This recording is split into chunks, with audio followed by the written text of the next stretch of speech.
سمية، أول قصة حب وأنت في سن صغير. لا، هي ما كانتش قصة حب أوي، يعني هو كان موقف كده. كان زميل ليا في الفصل معايا وبعت لي جواب غرامي، مش فاهمة اتكتب ده ازاي، يعني هو حد كتبه له شكله ووقع في ايد مامتي. فاكرة الكلام اللي كان فيه؟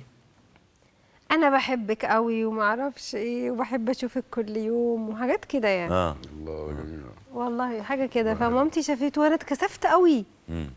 يعني أنا ما قريته اتصدمت، بس يعني كنت فرحانة بقى. طبعا. لكن هي ما شافته وأنا يعني اتكسفت جدا.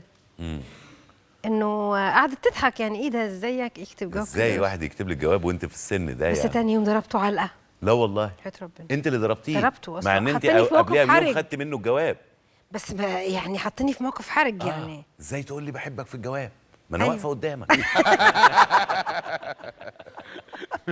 صح. ومفيش حاجة تمسك علينا يعني. لو قال لك مش هيتمسك عليكوا، صح؟ وكان مكسوف جدا. يعني اتكسف. قعد يقول لك إيه بقى ساعتها أما أنت يقول لي قلتي له؟ وفتح بقه. ما قدرش خلاص، بس ضربته. ما نطقش.